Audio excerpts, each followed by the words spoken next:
At 19, U.S. congressmen have called for a full investigation into claims of corruption in Sierra Leone. Let's get back to Lisa in Washington for more on this. Lisa, what more can you tell us?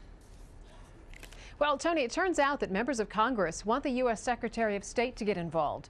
Their comments follow an Al Jazeera exclusive that showed senior officials in the African nation asking for bribes. In return, they claimed they could offer the vice president's influence in securing contracts to conduct illegal logging operations.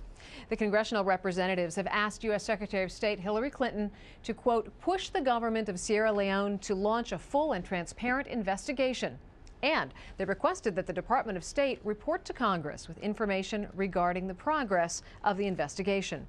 Earlier, I spoke to U.S. Democratic Congressman Hank Johnson, who's pushing for the investigation. He explained why U.S. politicians are getting involved. Being a recipient of $20 million in foreign aid, that countries respect certain principles, one of which is the freedom of the press. And I thought with two courageous journalists conducting this sting operation, if the public did not know of it, then nothing would become of it. So I decided to lend my voice to the efforts to clear up the endemic corruption that afflicts some governments in Africa. Congressman, Sierra Leone, as you know, has one of the lowest incomes per year of anywhere in the world, about $220 U.S. annually. So when you're talking about these courageous journalists that went in essentially undercover and offered a bribe of $50,000, we're talking about it would take 227 years for a person in Sierra Leone to earn that legitimately. How do you compete with that?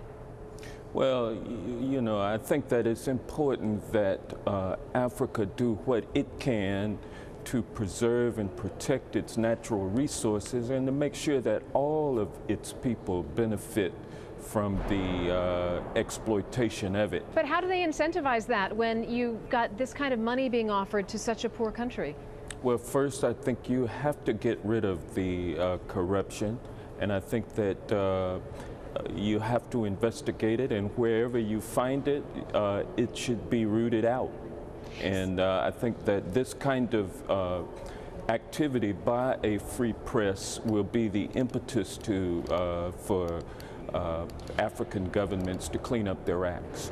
Sierra Leone's own forest ministry says if something isn't done immediately, we're going to see the loss of these forests and the animal and plant life, endangered animal and plant life that they support, gone as early as 2018. That's a global problem. Are you hoping that other countries are going to get involved like you and your colleagues in Congress to keep that from happening?